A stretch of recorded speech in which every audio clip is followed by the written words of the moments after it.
منظور ہو جائیں گی، لیکن پھر مولانا صاحب مصر پسر جاتے تھے. تو اب صورتحال، مولانا کا اپنا بیان آیا ٹنڈو الہیار سے، انہوں نے پریس کانفرنس میں خطاب کیا اور انہوں نے کہا کہ آئینی ترامیم میں ہم نے جو ترامیم سجیسٹ کی تھی وہ زیادہ تر مان لی گئی ہیں، اور ذرائع بتا رہے ہیں کہ اب کل ان کی شاید بلاول بھٹو سے ملاقات ہوگی، پرسوں نواز شریف سے ملاقات ہوگی، اس کے بعد یہ مل کر آئینی ترامیم کا مسودہ منظور کر لیں گے. تو کیا یہ اختلافات ایس سی او کے لیے تھے؟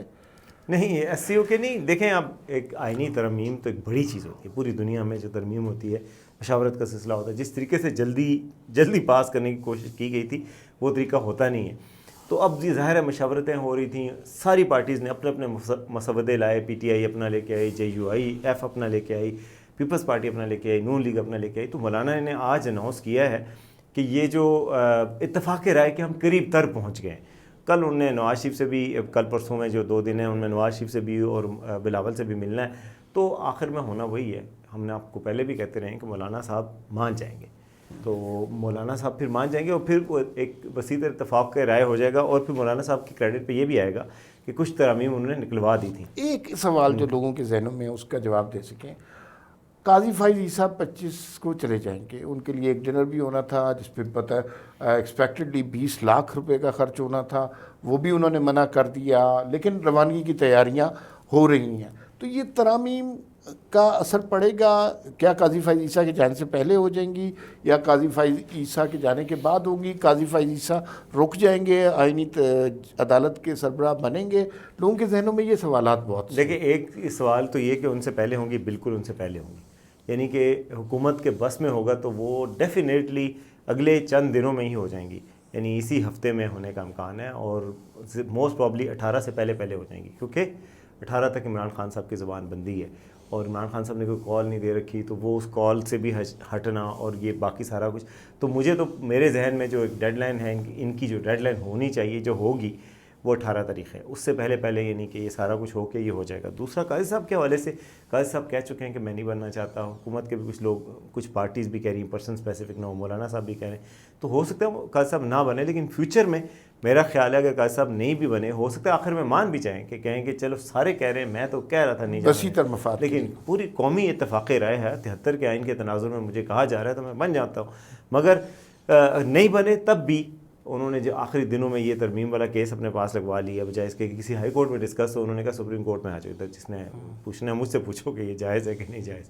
تو اس کے بعد سے لگ رہا ہے کہ وہ ان کی جو خدمات ہیں اس کے حوالے سے ان کو ابھی نہیں تو بعد میں سے ہی کوئی نہ کوئی عہدہ ملے گا میرے ٹھیک ہے. خیال. اچھا، ایک کی کوشچن جس پہ آدھا پاکستان تو کم از کم سوچ رہا ہوگا، وہ یہ ہے کہ کل عمران خان نے احتجاج کی کال دی ہوئی ہے. عمران خان نے نہیں، پی ٹی آئی نے، اور ادھر بیرسٹر گوہر نے ملاقات کی درخواست کی، محسن نقوی نے انکار کر دیا. آئیڈیا یہ تھا کہ اگر ملاقات ہو جاتی ہے، عمران خان خیریت سے ہیں، صحت مند ہیں، تو اس کے بعد یہ تسلی ہو جائے تو اس کے بعد پھر یہ کال آف کی جا سکتی ہے احتجاج. لیکن اب محسن نقوی نے تو انکار کر دیا. تو اب کیا دیکھ رہے ہیں؟ کل احتجاج ہوگا، ایس سی او بھی ہو رہی ہے. مجھے تو لگتا ہے کہ احتجاج نہیں ہوگا خاص، یعنی ہوا بھی تو بہت میک قسم کا جس کو کہتے ہیں نا رسپانس، وہ ہوگا. بہت تھوڑے لوگ ہوں گے، بہت ہلکا پھلکا احتجاج ہے، کیونکہ کے پی کی گورنمنٹ نہیں مان رہی. علی مین گنہ پور نہیں اس پہ ایگری. یعنی علی مین گنہ پور پہلے بھی آپ کو پتہ ہے ہماری زبیر علی خان نے خبر دی تھی کہ اتفاق رائے نہیں ہے، اور علی مین گنہ پور کہتے ہیں کہ ہمیں اس موقع پہ نہیں کرنا چاہیے. پارٹی کی بہت بڑی تعداد ہے جو کہتی ہے، پارٹی کے اندر لیڈرشپ کی بھی، کہ ہمیں اس موقع پہ نہیں کرنا چاہیے. کیونکہ ظاہر ہے آپ مولانا فضل الرحمان بھی کہہ رہے ہیں، اگر آپ اللہ کریں، پارٹی میں نا 2 دھڑے ہیں. ایک وہ دھڑا ہے جو ملک کے اندر ہے، ایک وہ دھڑا ہے جو ملک سے باہر، جس میں سوشل میڈیا ہے، شہباز گل ہے، باقی سارے لوگ ہیں. جو دھڑا ملک کے اندر ہے جس میں گنڈا پور ہے، عمر ایوب ہیں، بیرسٹر گوہر ہیں، بیرسٹر سیف ہیں، یہ سارے لوگ جو ہیں، چونکہ یہ اس وقت کی صورتحال سے آگاہ ہے، انہیں پتہ ہے کہ اب اگر کوئی ایس سی او کی کانفرنس کے میں رکاوٹ ڈالتا پکڑا گیا، اس کی بچت نہیں ہے. لہذا یہ سارے اپنی پارٹی کے لوگوں کو مجبور کر رہے ہیں کہ پلیز احتجاج نہ کریں. انہیں پتہ ہے کہ اس احتجاج کو مستقبل میں تاریخ میں کس نظر سے دیکھا جائے گا اور جو پکڑا جائے گا اس کی بچت نہیں ہوگی. لیکن وہ لوگ جو ملک سے باہر رہتے ہیں وہ اس کو ایک بڑی اچھی اپرچونٹی سمجھ رہے ہیں, کیونکہ ساری دنیا کا میڈیا آیا ہوگا اور میڈیا کے سامنے کوئی سین کریٹ کرنا. یہ ایسا نہیں ہوگا کہ 10-15 ہزار لوگ آ جائیں گے, کسی گلی میں کوئی پولیس والے پکڑ کے کسی نوجوان کو لے کے جا رہے ہوں گے, وہ ایک تصویر وائرل کرنی ہے اور پی ٹی آئی کے سوشل میڈیا کا کام ہو جانا ہے. اس طرح کی کوئی چیز کریں گے تاکہ پاکستان کی موجودہ جو پاکستان کو عزت مل رہی ہے وہ کہیں نہ کہیں خاک میں ضرور ملا دی جائے. بالکل. اور یہ کہا جا رہا ہے کہ یہ اس طریقے سے احتجاج کریں کہ کم از کم دوسروں تک یہ بات پہنچے, لیکن مجھے لگتا ہے کہ یہ جو چونکہ پارٹی میں اتفاق رائے نہیں ہے تو یہ نہیں ہو سکتا. اور کچھ کہا جا رہا تھا کہ جی عمران ہمیں کوئی موقع دیں, فیس سیونگ چاہ رہے تھے کہ ہمیں کوئی موقع دیں, کوئی ایسی بات کریں کہ عمران خان صاحب سے ملاقات ہی کروا دیں, اس کے بعد ہم آ کے کال آف کر دیں گے پروٹیسٹ. تو ملاقات کا بھی کوئی ابھی تک کوئی امکان نظر نہیں آ رہا, تو اس سے پھر لگتا ہے. اچھا ذرا تھوڑا سا یہ بتائیں, خبر بڑی وائرل ہو رہی ہے, وہ پنجاب کے کالج میں لاہور میں احتجاج ہوا اور وہ اس کالج کی چین کا کوئی کیمپس نمبر 10 کہلاتا ہے, وہاں پہ ایک لڑکی کے ساتھ, طالبہ کے ساتھ زیادتی ہوئی ہے, زیادتی کا مبینہ واقعہ ہوا ہے. اس پہ جو ہے احتجاج شروع ہوا, طالبات احتجاج کر رہی ہیں, پولیس بھی آ گئی اور پھر کچھ طالبات زخمی بھی. واقعہ کیا ہے اصل؟ دیکھیں واقعہ کے حوالے سے جو رپورٹس آ رہی ہیں کہ کہاں سے چلا ہے, یہ سینا گزٹ سے واقعہ چلا ہے. کہتے ہیں جی کچھ بچیوں سے ایک ٹیچرز نے پوچھا, کچھ دن پہلے بچیوں سے ٹیچر نے پوچھا کہ آپ کی فلاں کولیگ نہیں آ رہی اسکول, تو انہوں نے کہا کہ ہمیں نہیں پتہ. پھر انہیں کلاس کے بعد جا کے فون کیا بچی کو کہ آپ کیوں نہیں آ رہی, تو والدین نے کہا کہ جی روتے ہوئے بتایا کہ جی ان کے ساتھ سیکورٹی گارڈ نے زیادتی کی تھی اور اس کے بعد وہ ICU میں. تو اس کے بعد یہ بات کالج میں پھیلی اور احتجاج اور بات پھیلنا شروع ہوئی اور پھر انہوں نے احتجاج کیا. اچھا دوسری طرف سیکورٹی گارڈ کے حوالے سے جس سے بات کی جاتی ہے وہ غائب ہو گیا. اچھا پولیس کو اپنے ذرائع سے پتہ چلا کہ یہ کچھ اس طرح کے واقعے کی بات چل رہی ہے, ان کے پاس کوئی رپورٹ نہیں درج ہوئی. کسی ہاسپٹل میں لاہور کے یہ کوئی ایسا کیس نہیں آیا, کہیں پہ کوئی FIR درج نہیں ہوئی. اسکول انکاری ہے, اسکول کی مینجمنٹ اور پرنسپل کہہ رہے کہ نہیں ہے, کالج کی جو اس کا مبینہ کالج ہے.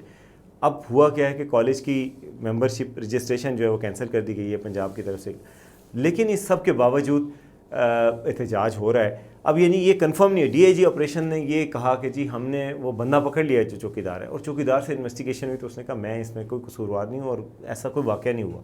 تو یعنی ابھی واقعے کی صحت کے حوالے سے بھی کویسچنز اٹھ رہے ہیں, احتجاج بھی ہو رہا ہے, تو اس پہ پراپر انویسٹیگیشن کی ضرورت ہے کہ واقعہ ہوا بھی ہے یا نہیں ہوا ہے تو پھر تو بہت سخت سزا دینی چاہیے اور ایسا نظام بنانا چاہیے کہ ہمارے تعلیمی اداروں میں اس طرح کے واقعے کی کوئی گنجائش نہ ہو.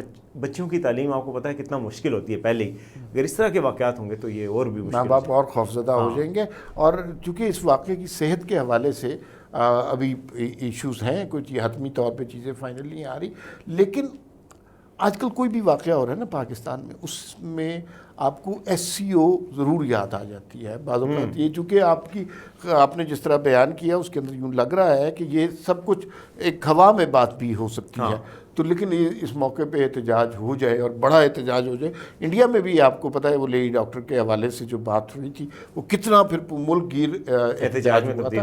تو ڈر یہ لگتا ہے کہ SCO کے موقع پہ اس طرح کا کوئی احتجاج جو ہے وہ پورے ملک میں نہ پھیل جائے. آخر میں ایک موضوع جو آپ کا بڑا پسندیدہ موضوع ہے اور آپ کے پسندیدہ پاکستان کی کرکٹ کے ہسٹری کے کپتان ہیں شان مسعود, تو ان کے حوالے سے میرے سے زیادہ محلہ محسن نقوی صاحب کے پسندیدہ ہیں وہ.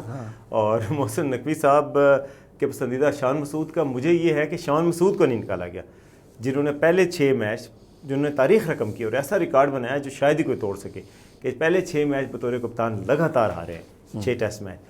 اب ان کو رکھ دیا گیا ہے, بابر اعظم کو نکال دیا گیا. بابر اعظم کو نکالنے پہ نا انٹرنیشنل میڈیا بھی تنقید کر رہا ہے, انٹرنیشنل جو بڑے اسپورٹس مین ہیں, کرکٹرز ہیں, وہ بھی کہہ رہے ہیں کہ یار آپ کمال کرتے ہیں, آپ ہار گئے ہیں تاریخ کی بدترین شکست کے بعد, سب سے بیسٹ نمبر 1 بیٹسمین کو اپنے کو آپ نے بینچ کر دیا ہے. کہا جا رہا ہے کہ کوہلی جو ہے 3 سال ان کی خراب پرفارمنس رہی, ان کو نہیں ہٹایا گیا.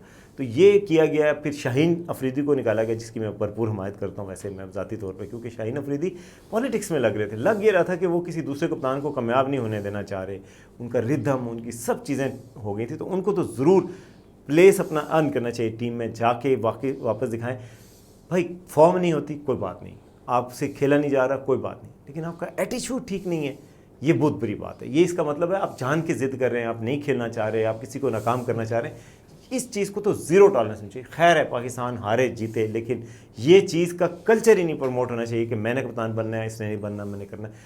اب 4 اسپنر رکھے ہیں, صرف ایک فاسٹ بالر رکھا ہے. اب دیکھتے ہیں پچھلی دفعہ 4 فاسٹ بالر رکھ دیے تھے, ایک اسپنر رکھ دیا تھا یار. یہ سب نتیجہ وہی نہ ہو جائے. اچھا یہ جو ہے نا اس سارے ایشو پر تھوڑے دنوں پہلے اور بیسک ایشو ہے کپتانی کا. بابر اعظم سے کپتانی لی گئی, پھر اس کے بعد شان مسعود کو دی گئی, اس کے بعد ایک بڑے طویل ڈیزاسٹر کا آغاز ہو گیا. پچھلے دنوں یونس خان کا ایک بیان آیا تھا اور اس سے میں بہت حد تک متفق ہوں. انہوں نے کہا کہ فخر زمان کو کپتان بنانا چاہیے. فخر زمان بڑے میچ کا پلیئر ہے, اسے ابھی تک شاید صرف 3 ٹیسٹ ہم نے کھلائے ہیں. ٹیسٹ میں بس اس کو ٹیگ کر دیا ہے کہ وہ T20 کھیلتا ہے یا ون ڈے کھیلتا ہے. وہ بڑے دھیان سے کھیلنے والا پلیئر ہے اور اس کو جو ہے دل اردے والے پلیئر, ہاں بہادر آدمی ہے, اس کو استعمال کرنا چاہیے کپتانی اگر. اور اب ان کا تجربہ بھی اتنا ہو گیا ہوا ہے کہ اب کپتانی ان کو دینی چاہیے. وہ یہ سارے مسائل کا حل ہے. اور دوسری بات یہ ہے کہ اس کی فخر زمان کی سنسیئرٹی پہ کسی کو کوئی شک نہیں ہے, پالیٹکس میں وہ نہیں پڑتا. تو یہ بہت اچھا مشورہ یونس خان نے دیا تھا. اس پہ یقیناً سیریسلی سوچنا چاہیے. یہ جو موجودہ صورتحال ہے نا, اب ہمیں پتہ چل رہا ہے, اللہ کرے کوئی جو نئے بچے آئے ہیں ان میں سے کوئی بہت اچھا پرفارم کر دے. لیکن انگلینڈ کی اتنی سیزن ٹیم ہے, اس میں سے آپ نے 4-5 اپنے بہترین پلیئر نکال کے ینگ بچوں کو چانس دیا, تو ان بچوں کے مستقبل کے حوالے سے بھی یہ بڑا سوال پیدا ہوگا کہ اگر وہ اچھا پرفارم نہ کر سکے تو لوگ کہیں گے کہ ان کے کیریئر ختم ہو گئے ہیں. تو پرفارم تو 2 لوگ نہیں کر رہے, ان میں سے ایک کا نام شان مسعود ہے, دوسرے کا نام کیا ہے, اچھا سا کوئی نام. محسن کی بات کر فی الوقت اتنا ہی, پھر ملاقات ہوگی. اللہ حافظ.